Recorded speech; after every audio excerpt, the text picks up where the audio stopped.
Hola, comadres. Happy Tuesday. Here to talk with you just for a couple of minutes about being present.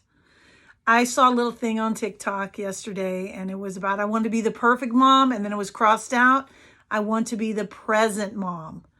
And I think that that's number one. That's really way more important than being perfect and getting it all done and having things look a certain way. The reality is we sometimes follow this unrealistic ideal of how it's going to be. And when I have children, all the things that we said, I'll never say that, I'll never do that, I'll never whatever. Guess what? Those are just parts of life and challenges and things that come in. So today we're going to focus on how to be a present mom. And when we're looking at how we can be present, it's to be where your feet are. And what that means is be fully present where you happen to be. The truth is we're running from this to that. We try so much multitasking. We're trying to do so many different things at once.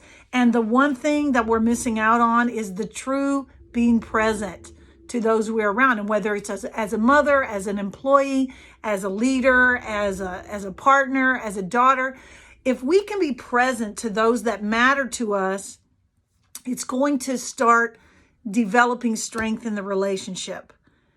One thing that gives the message, totally gives the message of you're not important to me, is that we're delaying a contact or a connection with someone. Let me get this done first. Let me get this done first. And this is a silly example, but I remember when my daughter was in high school, we had a cat that we had a number of years.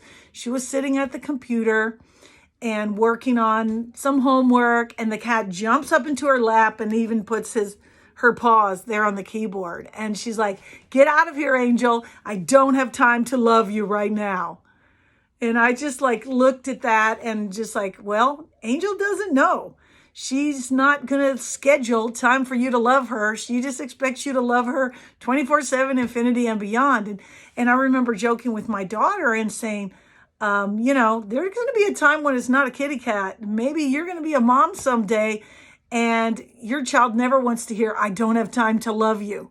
I realized things in the messages I gave and my choices sometimes might have said that to my children. So I'm doing everything that I can. I can't erase some things in the past where there was overworking and overcommitting and unrealistic expectations of myself, but I can multiply my growth and being present today. So that's what I want. That's what I want for all of us, that we can be present, truly present, not just to others, but to ourselves. A lot of times as mothers, we're biologically programmed to put the health of another before ourselves, right? We conceive and the baby starts growing, and it's basically a parasite in our system. Hopefully one that's going to grow into something we can love, but at the beginning, in the middle, and at the end, it's not easy. Being present to another also involves the necessity of being present to ourselves. So don't try to be perfect. Just try to be present. Be who you are, how you are in the moment. Your value is not determined by whether you're doing something for others. Your value is foundationally the same, no matter how you show up today. I thought, oh my gosh, I have to do a pep talk again. And I have another fever blister. And fever blisters, they suck. I was barely over the last round. Yes, I have some medicine. It didn't help. And I'm like, you know what? My comadres are not tuning in to see if I got rid of fever blisters. They're tuning in because I'm going to be present to them, with them, be honest, be open, be vulnerable, and just be who I am. And that's who I am with you. I hope that's who you are with yourself. Truly present. Not perfect, just present.